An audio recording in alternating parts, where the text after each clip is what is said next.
Hello, everyone, and welcome to episode 281st of Kouryer podcast. Or today's guest is Mr. Stefan Valasek. He's a concept artist at Sharkmob London studio from, of course, London, United Kingdom, and also the third co-host and host of the Concept 101 event and podcast, which I actually had the other two co-hosts on this podcast as well, like, Daniel McGarry and Jules Deroulet.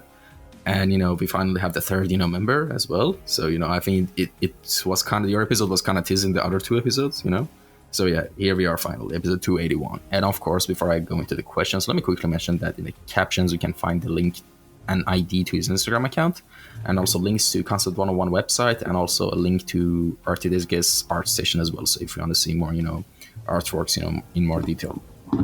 But that out of the way now, how are we doing today? I'm doing good, dude. Yeah, just we were talking just before the podcast, but I just finished work maybe like 20 minutes ago or something like that.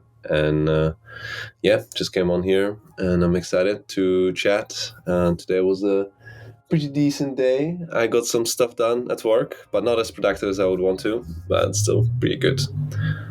Oh yeah, so how would you what actually helps you to be more productive into daily life? Because here's the thing, keeping balances has been a recurring theme in my recent episodes, just balancing just general life, as an artist, especially since this podcast is art center.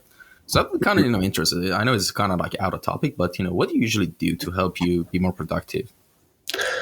So I've been actually struggling with this recently myself. At work, and I've been trying to figure out a way how to keep focus and how to keep the motivation high throughout the day, because sometimes you'll have like highs and lows, and I was trying to think about my experiences and what kind of can make you motivated. So for example, I think I found that the two main things to keep you motivated is having a goal and having a goal that feels achievable.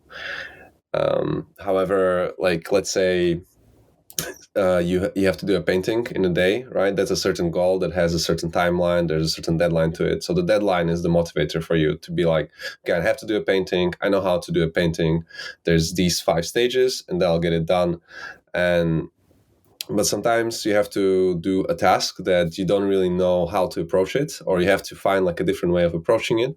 So rather than just, doing a keyframe or like a painting or an illustration, there's some design exploration that has to be done within this as well. And it has to be a bit more kind of broad design exploration. So we're talking like certain architectural design has to be finished as well during that. So, in a task like that, when you're trying to approach it for the first time, I think the best thing to do is to set like a time goal in a day. So what I've been trying to do is like set a timer for myself and be like, okay, I'm gonna work like 6 hours today. I mean, I understand like if you are in a work day, your work day should have like 8 hours or whatever is your contractual obligation. But in reality, like out of those 8 hours, you're not going to be like productively sitting at your desk doing all the time. So I would be like, okay, I want to productively like 6 hours. I want to sit down and just like do work. And that's my goal. And whenever I'm taking a break, like I'm on Instagram or something, I pause my timer. But whenever I'm working, I pause, I kind of like put it back on. And that's my like motivator to be like, okay, how close am I to hitting this goal? So this way I have like a little bit more external motivation rather than just like a deadline. So yeah, I've been trying to do that essentially. All right, awesome. And all right, let's start off with the first, actual official question of the podcast, which is, give us a little introduction on how you got into the world of visual arts and design. Basically, tell us your origin story of, what led you to actually choose a path of art, in your life. Of course, dude. I'm gonna tell you my origin story, like Spider-Man, starting in Brooklyn, Maine. No, so I'm from Slovakia, and kind of my whole art education initially started me just like drawing when I was like in secondary school. I was I think I started quite late compared to like most of my friends that I know. I think I started to draw when I was around 14. I was just like a teenager growing up thinking about what to do in life. And I really enjoyed doing physics. I thought that was something that there was one thing that I was okay, good at, was physics. But I didn't think that I enjoyed it enough to be like my like life passion. So I tried a bunch of other things, and I started to draw around that time because I liked comic books, and I thought how amazing it is. Like, you have all these incredible artists who can draw. How about, like, I try to do it as well? I've so far in my life, I never really found anything that I was super good at to start with, but I always tried really hard, and I improved, like at school and stuff like that. I never was the smartest kid, but just like worked super hard. So I thought, okay, what if I just like draw all, like, as much as I can and put all my effort into it? Maybe I can learn. And I made a lot of progress very quickly, I guess. I was actually going through some of my old sketches. They're like on my Facebook page, on my private like Facebook page. I have like posted a lot of my old sketches, and there's like, you can see the progression that I made within like a couple months, improving very, very quickly. But so I think like that kind of motivated me, the progress, to see like, okay, maybe I can do it, maybe this is possible, because it was quite late. I was already like 14 or 15, and I was like, okay, if I want to do something for university, I'm already at the cutoff where I don't have much time to learn a new skill.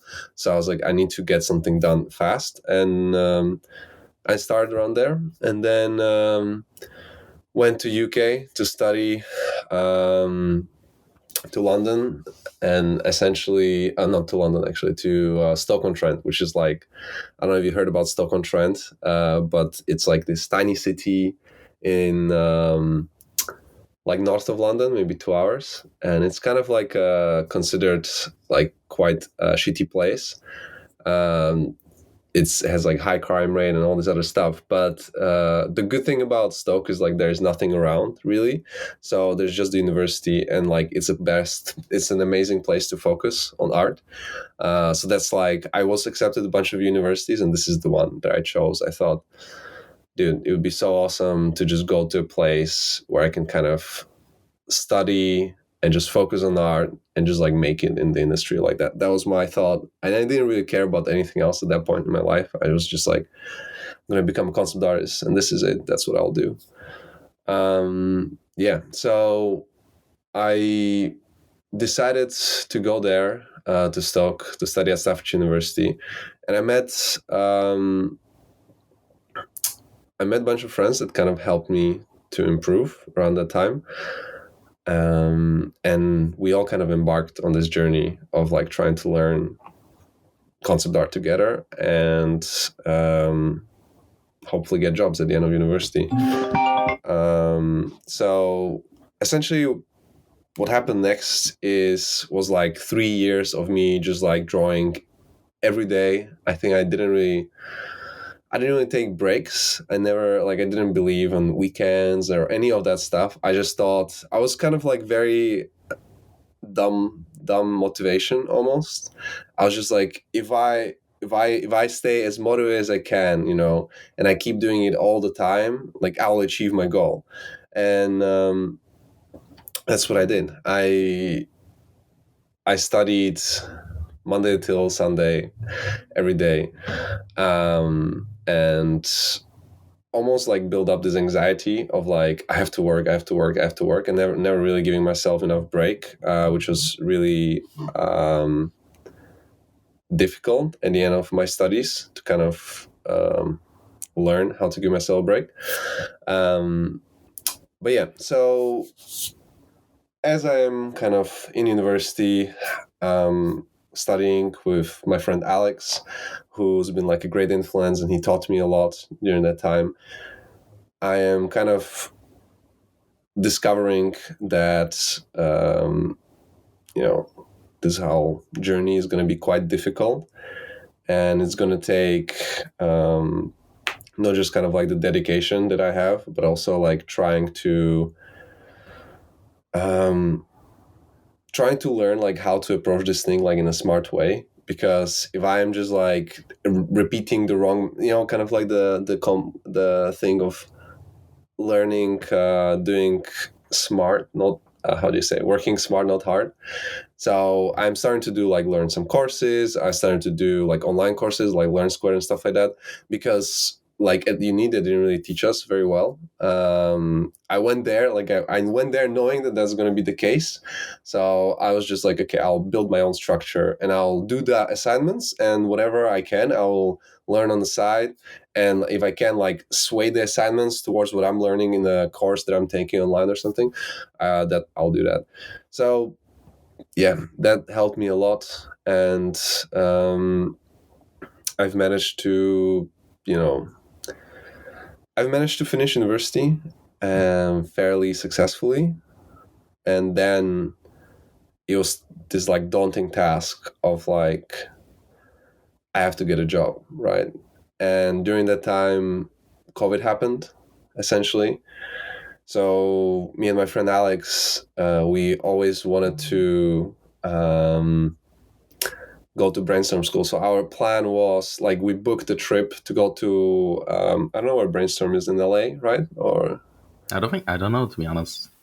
brainstorm school. You know brainstorm school? Yeah, sure, sure. Yeah, I Yeah, do. yeah. So like, I know they do like online courses now, but back then they had like a lot of in-person teaching, and we always wanted to go there. And we booked a trip.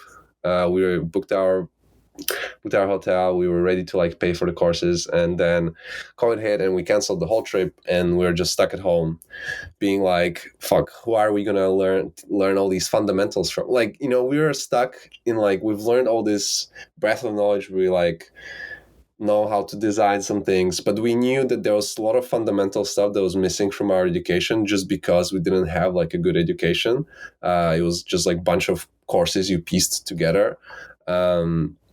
And we ended up doing something very kind of life learning for both of us, which was we created this schedule, insane schedule of working like in the military, essentially. So the whole idea was like, how hard can we work, you know, like what is the limit, you know. At that point, like you know, I quit going to the gym because, you know, there was COVID. So we were just like, okay, what if we just do art nonstop? And the idea was like, you wake up, I think it was something like at 7, which is quite late technically, but then you just do art, like literally within the next 15 minutes you have to like run to your desk and then start doing art. And then you're just doing art nonstop, like I was talking about the timer earlier, but you're timing yourself and being like hour by hour just doing stuff, and the only break you really get is for lunch, which is like 1 hour. And then you keep going until I think it was until 10 or 11. You finish at 11, then you go to sleep. And the first few weeks we just tried doing like color studies, which is kind of funny, just like taking a picture and then like putting a timer on and then like a copy of the picture. So we tried to time like our effort this way. So the first 6 days in that time we did, like, I think Alex was doing just the color studies, and I was studying like the James Gurney book and doing color studies. So I was like trying to kind of learn from both. And I think we did around 77 hours, like pure hours of work in like 6 or something days. And like 77 hours of pure nonstop work is pretty mad if you like try it. Like Pretty every intense. time, you know, like if you ever have problems with like not being tired at the end of the day or something, you know, you're like, oh, I can't really, you know, I'm not really falling asleep very well, dude. If you do like 11 hours of nonstop work, you'll sleep so well. You've never slept that well before, you know. You're just like, you'll go and turn off. So that's how that time went. We did this like schedule studying stuff for a couple, I think 4 weeks, 5 weeks or something like that, a couple months, maybe 2 months. And at the end of it, we kind of we had a massive burnout.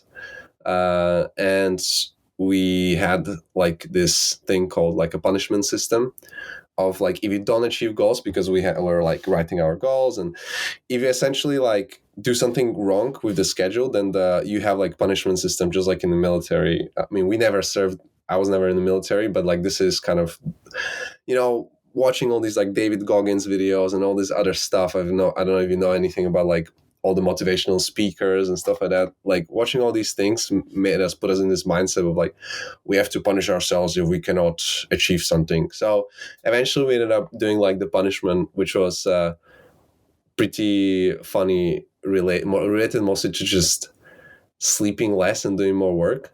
And the kind of thing like where you have to wake up at 3 in the morning, and you have to do the punishment, I think, for like a week. So like you have to wake up at 3 in the morning, and then you just work the whole day and you cannot fall asleep. And like you can't take naps, and then you just rinse and repeat. So like we did this, and then at the end of it, like we pushed through, we finished the punishment, and then we both just like totally burned out like insane. We both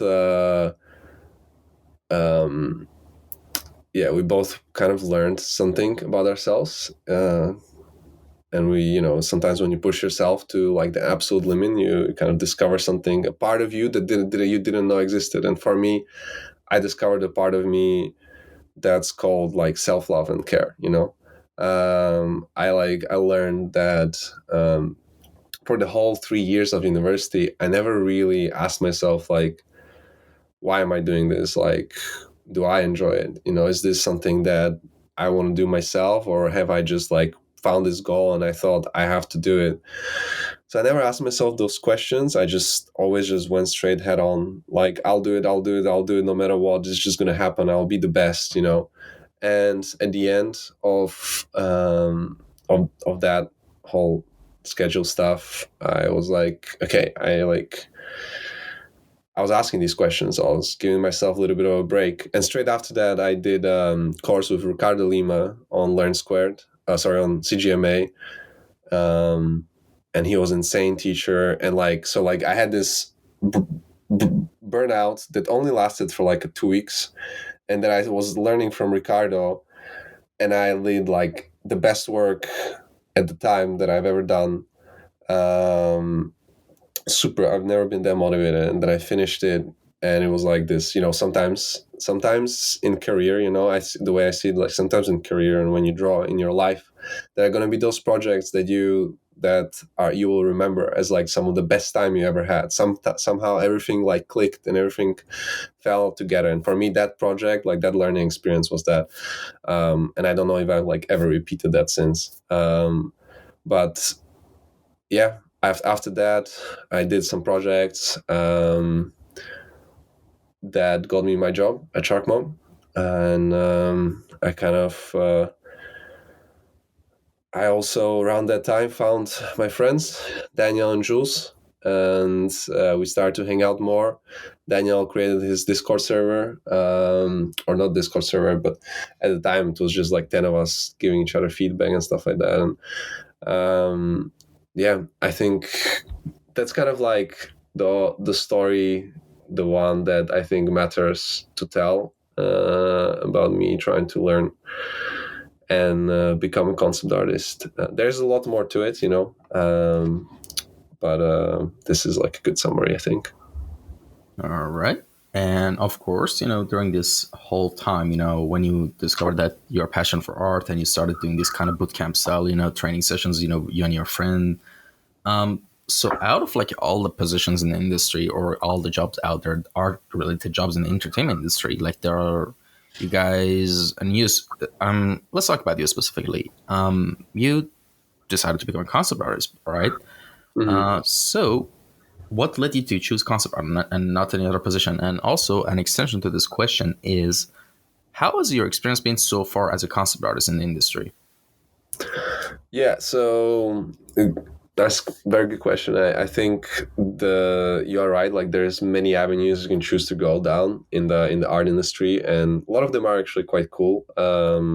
Concept art is not the only like coolest job in there, but I think I chose it because of the reason like why everyone chooses it is like having some sort of a love for games or movies. I used to play a lot of video games.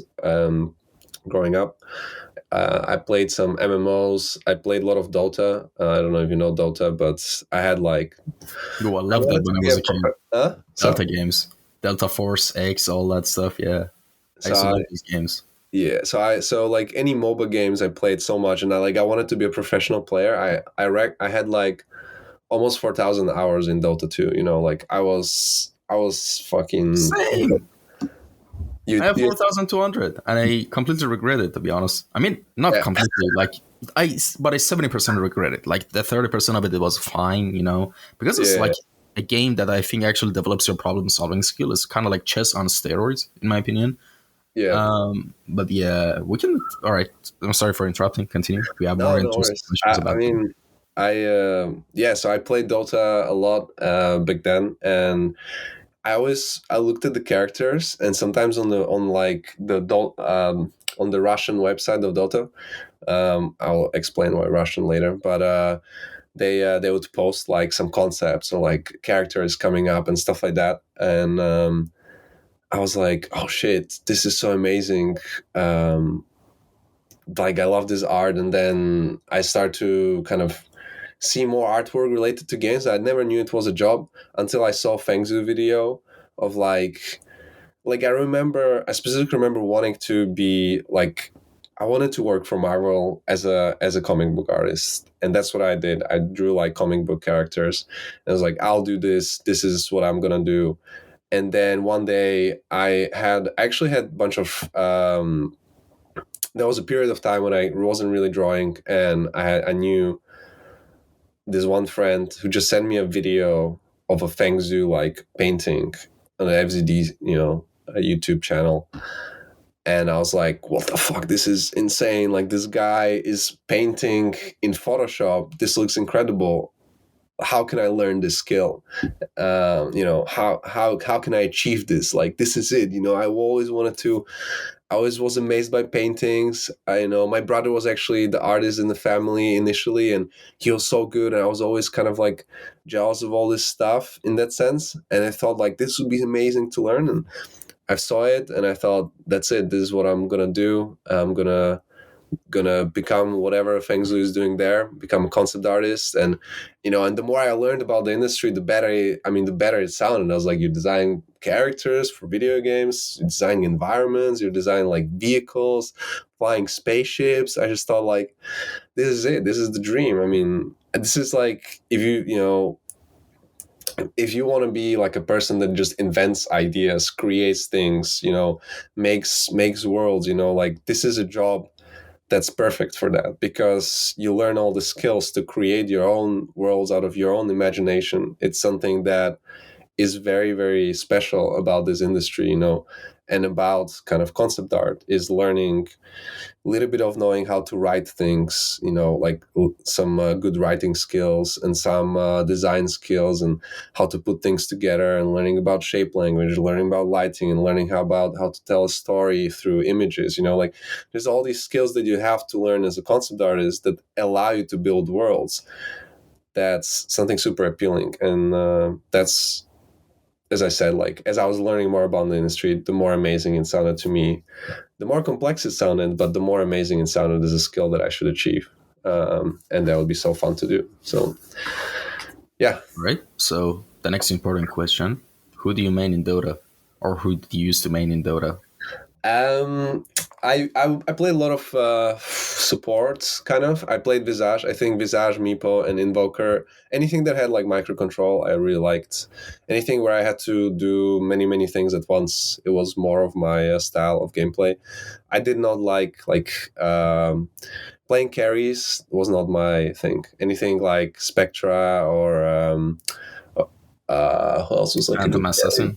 Yeah, Phantom Assassin or Ricky as well. But these kind of characters I just didn't really enjoy. And I That's played interesting.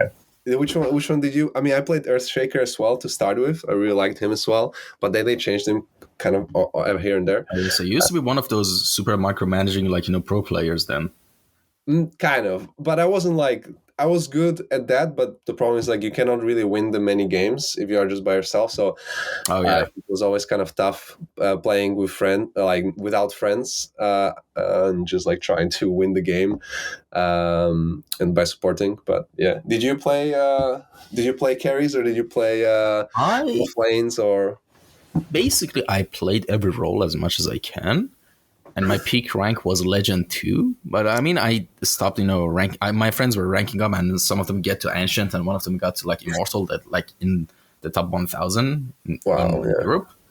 But yeah, I was like, I like to play for fun mostly. I did all hero challenge, everything, but my mains now. I mean, I hope you don't just leave the call when I say, but it was Techies actually. It was my favorite pick. oh, okay, it's fine. And It's then it got nerfed to the hell in, I it did, think, some of the patches like 2 years ago. They removed the green bomb. yeah, What the hell? Like, it was so funny. Like, I would put a Gem of True Sight on a bunch of bombs, and of course, PA would want to, or another hero would want to pick it up. Oh, Gem of True Sight, free Gem of True Sight. And when they pick it up, there's reveals a huge green bomb around it. Boom. It was so yeah, fun. Like, I basically, like, when you play as techies in League, I'm sorry, I said League, Dota, or you play Teemo in League, you don't play the game anymore. You play chess. You play something else. yeah, yeah, And I basically like in every game, I like the characters that can set up traps and ambush. Teemo is a perfect example of that. Techies as well. And even in Valorant, for example, Killjoy, like, it's exactly like yeah. that. You set up traps and, contraptions. Like, I'm kind of, in that style, to be honest. But at the same time, I play other roles as well, like, tank, carry, whatever. Yeah, but I Yeah. mostly like, roaming, to be honest. Roaming, helping the team some way get the Yeah. win. But Techies is a very versatile and fun character, to be honest. But most people hate it. I don't know why. Like, it's now nerfed. It doesn't pose any threat. I mean, I don't know. I think in Dota there's always this like patches that nerf the thing or change the thing, and I think it's fine. I mean, that's what you have to do sometimes to balance the game, especially if people find like a way how to abuse certain stuff. Man, I used to like watch the internationals. Have you ever seen the internationals? Oh, yeah, Like, since 2014, yeah. yeah, I used to. I even watched. So I watched them since 2012 because I have started playing around that time, and like watching those tournaments was like insane. To me it was like so incredible to see like people playing video games and like in teams. I loved the fact that it was like a team game and people are trying to kind of like conquer this goal of like defeating other team together, and they had tried to come up with different tactics, and it felt like such a big and versatile game, and it was really incredible. Like that's what I wanted to do initially.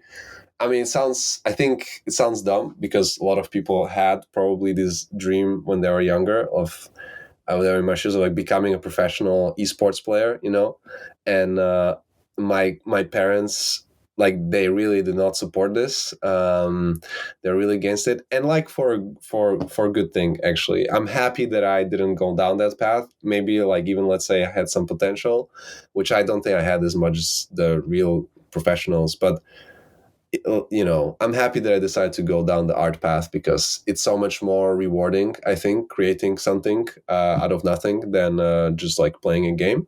But at least that's like my personal taste now. I don't really play games anymore, mostly because I just enjoy art so much more nowadays. So, All yeah. right. Awesome. Good for you, man. And I highly recommend you to not, open any new MOBAs. Like, I mean, don't get me wrong. Like, I'm just saying it as a joke, but if you ever wanted to try League of Legends, try with a friend. Don't go there alone. It's a Yeah. very, very nasty place. And yeah, the game is free, but you pay with your actual, like, sanity. So, Yeah, honestly, that's how it was with Dota as well, and I'm yeah. happy I stopped it for that reason as well. I mean, I was actually saying like I played with a lot of like Russians and Ukrainians at the time because I'm from Slovakia, but I grew up in Slovakia until I was 8 years old, and then I moved to Russia, to Moscow for 1 year, and then to Ukraine for 6 years. So I lived in Kiev for 6 years, and most of my like playing days when I was playing Dota was like at the end of me, being in Ukraine and leaving back to Slovakia. So I mostly just played like on Russian like Eastern European servers, and the toxicity on those servers was like through Worst the roof, servers. man. It was Worst like man. it was insane. It was impossible. Like the stuff that you were called there was that was it Yeah, must be to me, like that's not the problem. Like if people are mean, you can just mute them. But the thing is that I don't know. Like like it's even kind of stupid of me to mention this because it's like I'm expecting normal humans to play these games. Like I'm not saying all of them are but the majority of them are not very sane. Let's just say that. And because of that, sometimes you get some weird people like who just ruin the game for the fun of it. There are actually trolls like that. They just say, I yeah, mean, yeah, I troll. remember that stuff as well. Yeah, I hate, like, listen, uninstalled Valorant twice because of this. There's so many trolls in Valorant. Like, I hate that game so much, like, because of this. Listen, you as a player get final, like, someone who's kind of victim of this trolling is going to get punished in the end, whether you leave the game or you stay in the game. yeah, It's yeah, like a yeah. hell you're stuck in. And those people just make a new account. So, and of course, that's not a problem that I think Riot would probably, deal with. It's just like, whatever.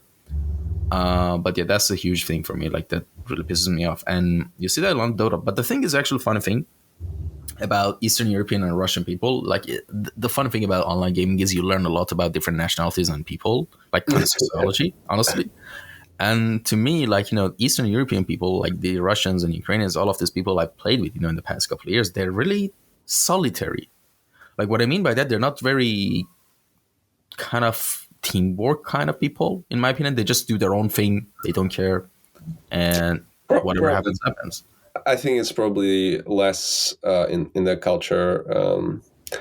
I think most European teams. When I was watching even the you know when I was like watching all the streams and stuff, you're right. I think most of the Europeans had bigger tendencies to like team up and play in a team.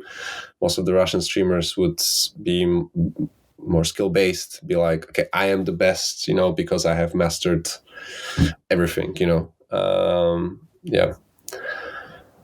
But yeah, Yeah, was there another question that you asked? I don't remember anymore. I don't think so. Okay, cool. So we Yeah. answered everything. Yeah, Okay. by the way, about Brainstorm School, I checked. It's in Burbank, California, I guess. I just checked that. Yeah, And man, it's yeah, it's. I had a friend who went there, and he was so good. Like when I was in uni, he was like very good artist, and he was like the best out of us, and he always like praised it like it was so awesome. So I wish I kind of went there, but it's kind of I'm kind of like past the point where I would be getting benefit from like going there. At this point I could potentially not yet, but I could like start teaching there.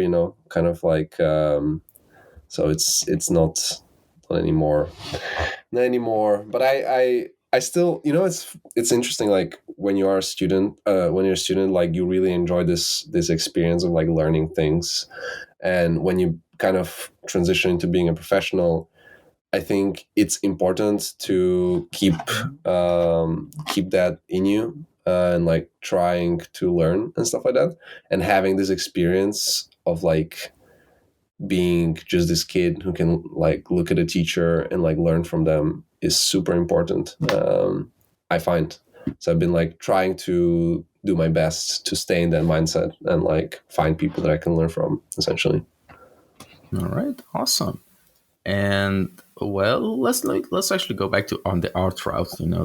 With the Mm. question, how does your design process usually go? Anytime you want to start working on a new piece or a project, how does it usually go? What does the structure of your pipeline look like, essentially? So my my pipeline for majority of things looks like it starts with me sketching, essentially, and um, doing a little bit of a brainstorm as well, and then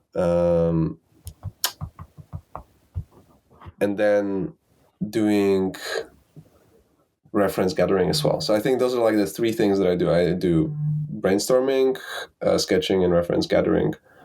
Um, so those are the three things, and I guess the fourth thing depends on like what am I doing, right? It's because the fourth thing is going to be if I'm going to figure out the structure, how to approach a brief. So I would say any design starts with the fourth thing, which is the understanding the structure of how to approach a design. Of I'm gonna break down what is the minimum, kind of like the ship of Sisyphus, of like when is the ship of Sisyphus the same ship that it was at the beginning of the journey, versus the one that it is now. So what I mean is, like, if I like in the ship of Sisyphus, I don't know the myth properly, but it's about this thing. I think it's like a ship in a museum or whatever, and then it kind of decays, and then they kind of reconstruct it to keep it like together, and eventually they replace all the pieces, but it still kind of looks like the original, but it's not anymore, right? So the same with like approaching a design. If you have to design supply crate, right? What makes a supply crate? Well, it's a box that has to open, right? Because there have to be supplies in it, so it also needs to have supplies. Um, but it starts with that, like it's a box that opens, right? And that's like the minimum, and then it supplies right inside it. Those are the minimum things that you need to have a supply crate, or to have a crate, essentially, right?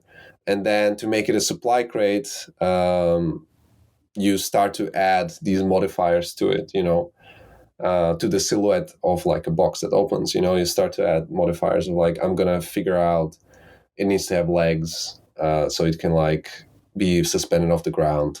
It needs to have certain protection on the corners, so when it's transported, it doesn't get bashed in. And that's like how you approach a brief. You break it down to the minimum thing, like the minimum viable product, whatever it is, and then you add these kind of modifiers that you're trying to design with the brief, right? Yeah. So this is like one of the things I would do, just to make sure that whatever brief I'm given, for example, at work, I make sure that I'm hitting the mark properly. I'm not like, all of a sudden I start designing a loot crate, but somehow I ended up designing a gun, like, because that can happen if you are just like la-di-da doing like some sketching, and you like get kind of off track, and all of a sudden you find this like super cool shape, and but you're not designing a loot crate, you're designing something absolutely different. So it's important to keep on track. Yeah, so I think those are the main things that I do when I start a design. Yeah. All right, awesome. And all right, so we talked quite a bit for now, but now I want to get a little bit more in depth about my questions. With my questions, actually. So the first one I want to get in is there's this concept, like as let's actually explain it in video game terms, because that's, for me, like that actually my brain gets wrapped around it much easier, right? I understand it much better. So basically, in video games, when you level up, at first you, for example, let's say you only need 100 XP to get to the next level, to level 2, then 125 XP and more, and it compounds. And for example, when you're level 50, it's going to take you hours and hours and maybe even days to get to level 61, for example, from level 60 to level 61, right? So it gets harder and harder. And I assume, like, it's like, I think it's with most skills, the barrier gets, harder to climb, as you progress, kind of. So I was wondering, have you experienced kind of like something similar in your art career right now? And just, by art career, I don't necessarily mean a career in industry. I mean, just in general, from the beginning. And also, how do you think, what do you do to actually kind of deal with this, to, actually progress faster, push through the barrier, and to basically have the concept is called plateauing in bodybuilding as well. Like when you plateau after a couple of months and you don't see any results, and you need to put a lot more work in, and, more time, more energy to get, to see more progress.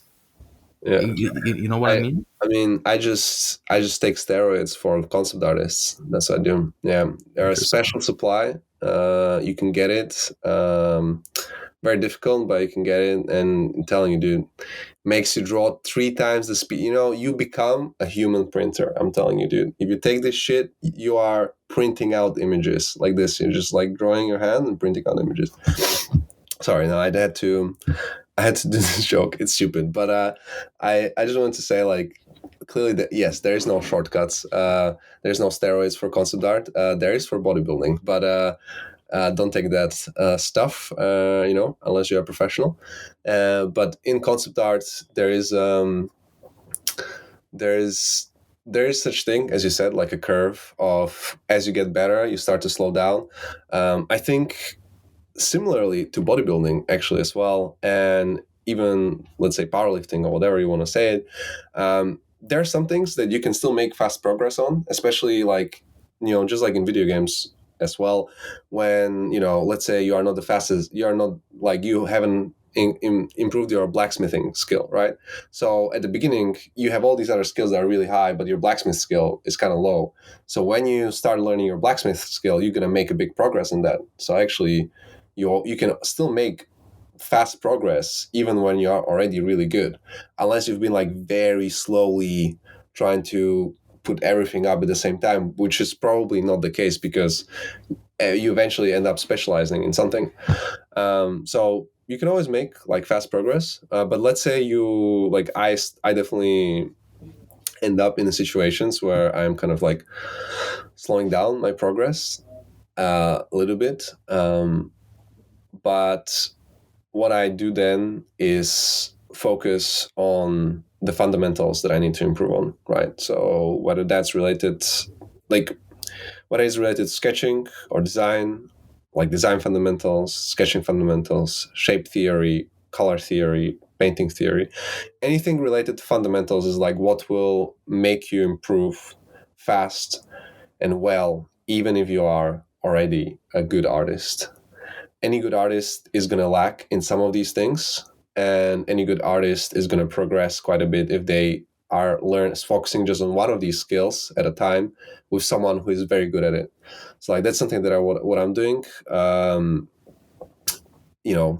did my recent project, which was like the flying whatever city thing, with like a bunch of eagles flying around and stuff.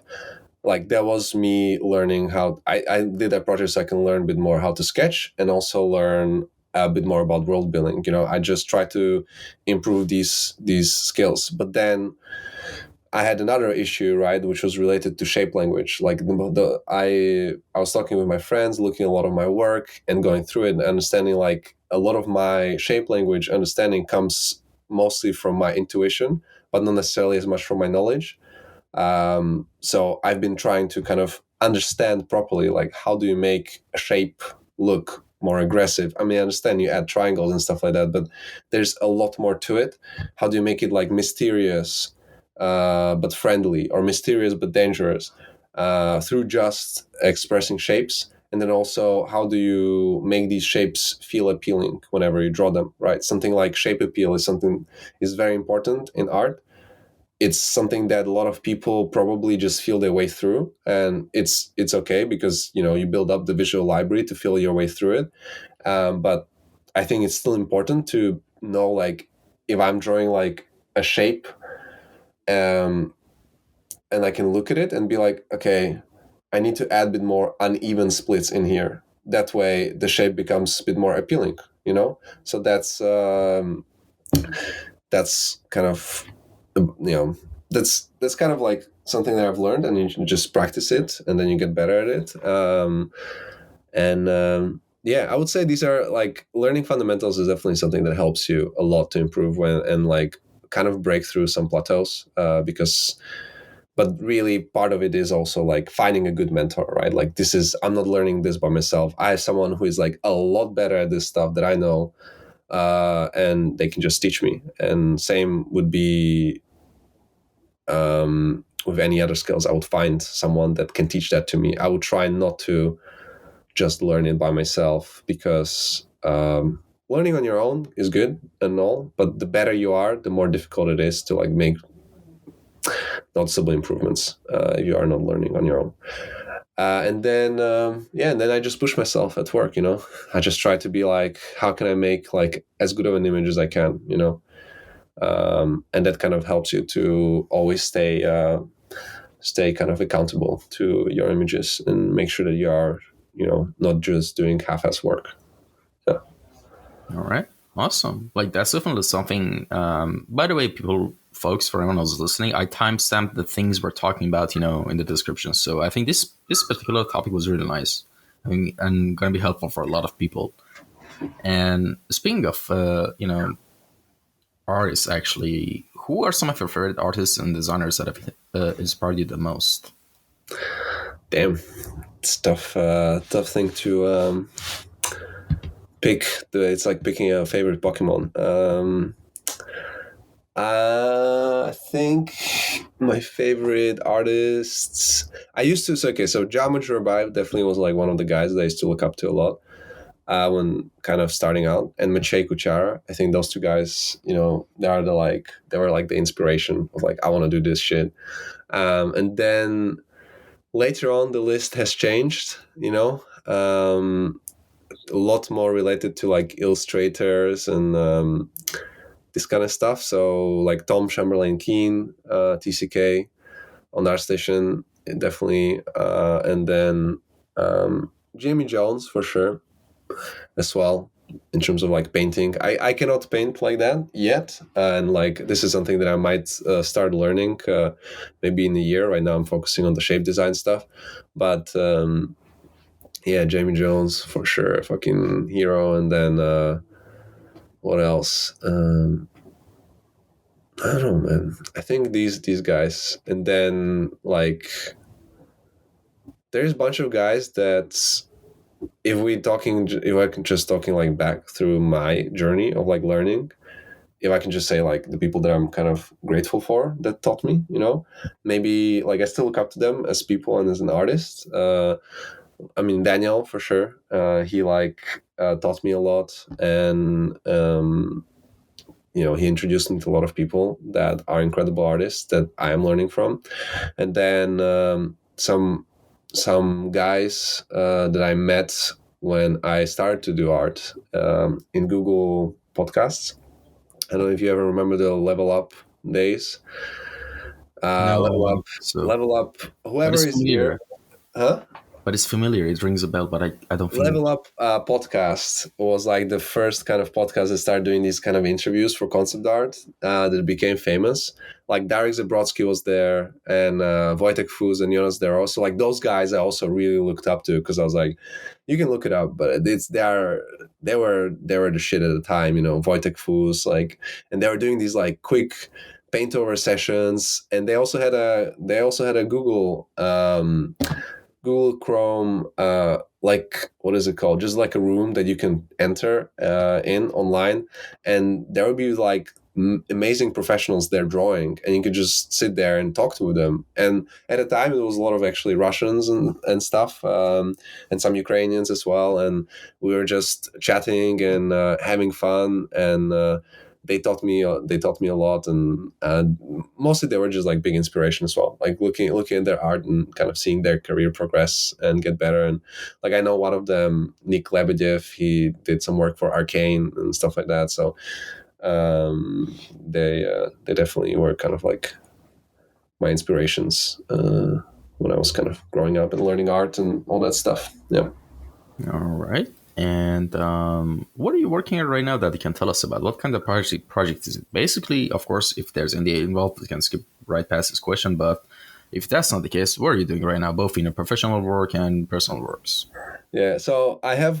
There's obviously like there's a lot of NDA. I think the only thing that I can say is that you know on Sharkmob we working on like two projects right now, which Exoborn has been announced, and I worked on that project actually for. That was my project that I worked on for almost 2 years. So Exoborn is like I forgot what's the name of it. It's like open world extraction shooter, I think. And it's set like in US, and it has like all these tornadoes and like interesting weather stuff, apocalypse type nature with type thing happening. Anyway, like with nature, apocalyptic nature type thing. Yeah, and like it was super cool project to work on.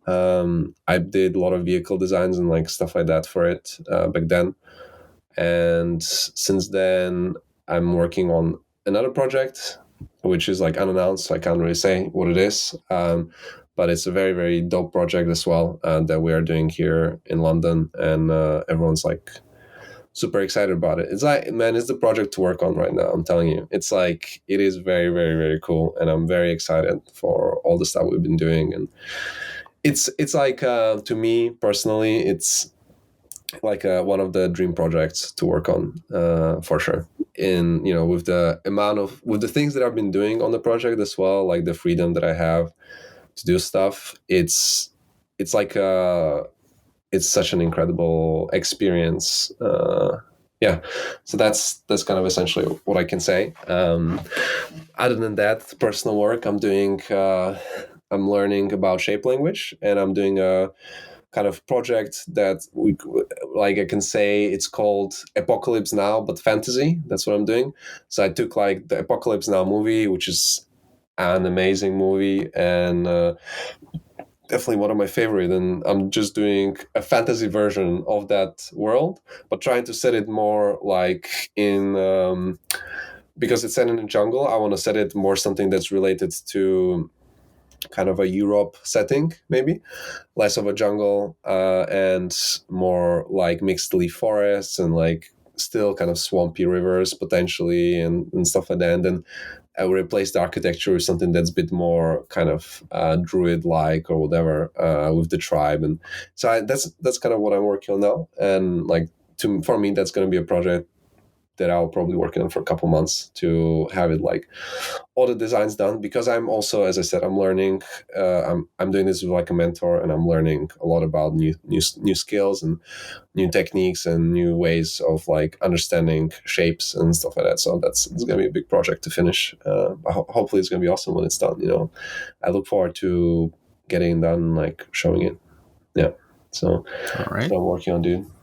Awesome. And what area, beside the area you're working on right now, would you be interested to explore and learn in the future? Basically, what other non-art related, hobbies, aspirations, stuff you've got going on in your life that are completely non-art related? Yeah, I have.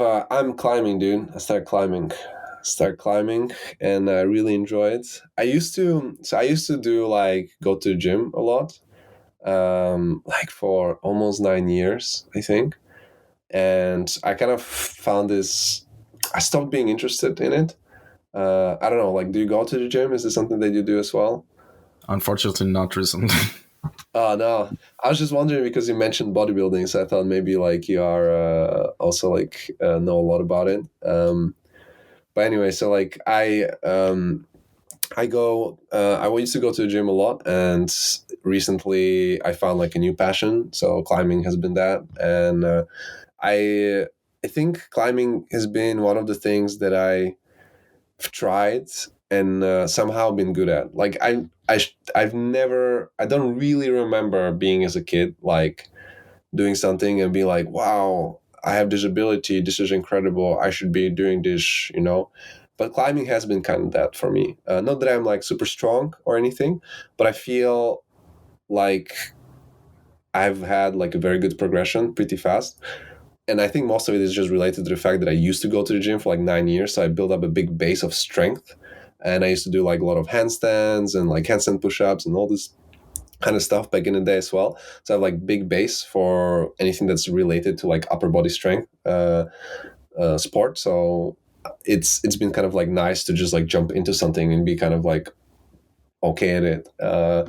So there's like, that's what I've been doing recently, and that's like my main hobby right now, and I really enjoy it. I watch all the videos about it, and I just man, I just love the kind of progression of it and like wanting to get better as well. And I just, to me, it's like a new passion. It's something that I can wake up. I can wake up at 6 in the morning and be excited to climb for 2 hours.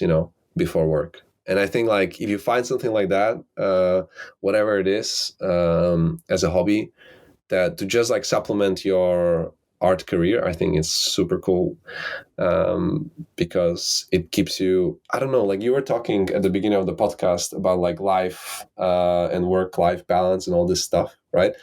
And I think part of the having this work-life balance is finding a hobby that motivates you beyond just the hobby of art, having something that you can share with other people, as well as an experience potentially, having a few friends around it you can talk about, and it really it breaks up your day. It makes things a lot more enjoyable than just doing art all the time, I think. So that's essentially what I do. I'm curious to hear, actually, do you ask this question to a lot of speakers, like, what is this, do a lot of people, like other artists, have hobbies, do you find, or do you think most of them just like do art outside of work? Well, this is actually one of the default questions I ask everyone because it's something I'm just genuinely curious. Like, it's always because you always get really interesting answers. But like around 40% ish people just say, "Oh, all my hobbies are just arts related," and that to me that's kind of boring, to be honest. I don't know. Like, no offense, but yeah, like, it's not just because it's arts related. Like, if your whole life and hobbies just revolve around one thing, doesn't that kind of become a bit, I don't know, repetitive? Yeah, Maybe I it's think just me. so. Maybe it's Nah, just me. I don't know. I mean, like, for example, Daniel, right? He doesn't really have any hobby outside of art. Like, he does a lot of art, and but I think, like, I don't know what he answered to this question, because I didn't hear, because I don't think he released this podcast yet. And yeah, No, um, not yet. As but of I'm March 25th, which is the date we're recording this episode. No, the last episode I think release was 264, yeah. and I have like 18 episodes. So this was 281, so 264 was uploaded till now. So there's a lot of episodes to upload to get to your episode now. Holy shit, So, dude, that's insane. Yeah, so like I believe he just does art, but he also, like, Dennis. He always finds the time, like, to hang out with friends, to go out, to go for a walk, or like to watch a movie. So I think, even though he as a person might not say like, "Oh, I have a clear kind of hobby," he definitely has a lot of other things that he does that kind of keep him a little bit away from art, or like give him more inspiration for art. And I think, like, the most important thing that he does very well is keep friendships.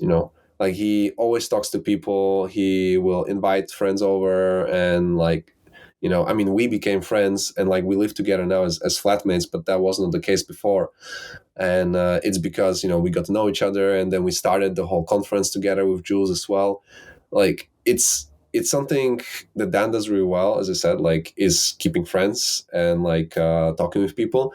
And I think that it's not like a hobby, but it's definitely something that, if you don't have a hobby, that definitely helps you to have a better experience as a person, I would say, and as a human. There's I watched this movie called, like, Into the Wild, and it's a really sad story about a guy who has, like, troubles with family, and then he travels into the wild, and he learns how to be a hunter and all this other stuff. But then he goes to Alaska, and like he almost survives. But then, like, a flooding happens, and he can't cross the river, and then he's like essentially cut away from everything, and he unfortunately, like, dies. And it's like a really sad story, but in the story he writes like a journal, and this is a true story. So like they find his journal in this little van where he tried to survive the essentially the toughest months of the year, when the nature was like really not kind, and he was writing that he finally found what it means, like a key kind of to happiness somehow. And when he said, like, happiness is only true when it's shared. And I think that's something that, at the end of the day, whether you're introvert or extrovert, doesn't really matter. But you having something that you can share with other people, and having those people there, whether it's one person or two people or 50 people, you know, it's it's something that makes you have a better experience, I think. And it's something that's very important. So if you don't have hobbies, my advice to people would be like, just keep friendships. Go to movies or something like that. Have those moments, talk about art. If you are just passionate about art, talk about art with other people, sketch together. I mean, like the other night, me and Dan just like sat, I was doing some doodling on a desk, and we just sat together and we did some designs together. We pulled up Pinterest and started doing like some designs based off some sketches. Like these are the things that make you happy, these kind of experiences. And even if you do art outside of work, doing art with other people could be a good thing to have as a hobby as well, not just by yourself, sit there and be like, I'm going to be the best. I'll just keep drawing 24/7, Yeah. So. All right. Awesome. And with that being said, we've reached the final question and section of the podcast, which is called Time Capsule. All right, I'm gonna say it like this. Imagine you had a short window of time to say anything you want, and it's going to be put on recording, in a time capsule, and a lot of people in the future, at any point in the future, are gonna listen to it. So what I want to ask you is, what are some of the most important and valuable life lessons you've learned thus far that you can share with us, as a human, of course, not an artist? Yeah, I would say have I would say, just let me think how to phrase this.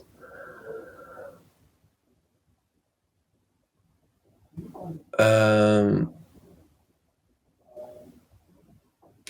would say learn how to take a deep breath and analyze what's happening in a situation. Learn how to make friends if you can, because they are the ones that will improve you as a person, and they will help you. Like that was a skill for me that I've learned, was like making some friends and being being together, and learning how to take initiation on things, just like we did with the Concept 101, just being open to the opportunities. When the opportunity comes, trying to jump for it, and knowing that when you are not doing it alone, but you're doing it with other people, you can pull each other up together. And doing things by yourself is incredibly hard. And the reality is that any great project is most of the times achieved by more than one person, whether it's a movie or anything, or a conference, or recording a podcast potentially. I know you might be doing it by yourself, but even the guests that are here, I'm sure they're bringing something to it as well. Oh, absolutely. And I think if there is one more thing that I've learned, is knowing. Actually, I haven't learned this yet, but maybe this is something that is just interesting to say, is learning how to know when to take a break and when to push yourself in art. It's something that I think it's like a difficult balance to learn, but I think I just want to say, like, that's something that I'm still kind of learning, trying to understand. Yeah. All right, I think that's it. That's what I can say. Yeah. Awesome. Well, that's a wrap. And we ended this on a good note then. It was a good, solid advice. And thank you so much for joining us and taking time out of your schedule. I know you're very tired. You just you just came here after work. And so thanks so much for that. And and also thank you to anyone who tuned in and, listened or watched this episode on YouTube or listened on Spotify or Castbox or whatever, for, for just coming along with us on this conversation. I really appreciate that as well. As always, if there's any comments or suggestions, leave them down in the comment section down below, and I'll check them all out. And with that being said, take care, everyone. Stay safe. Till next episode. Bye-bye. See you guys.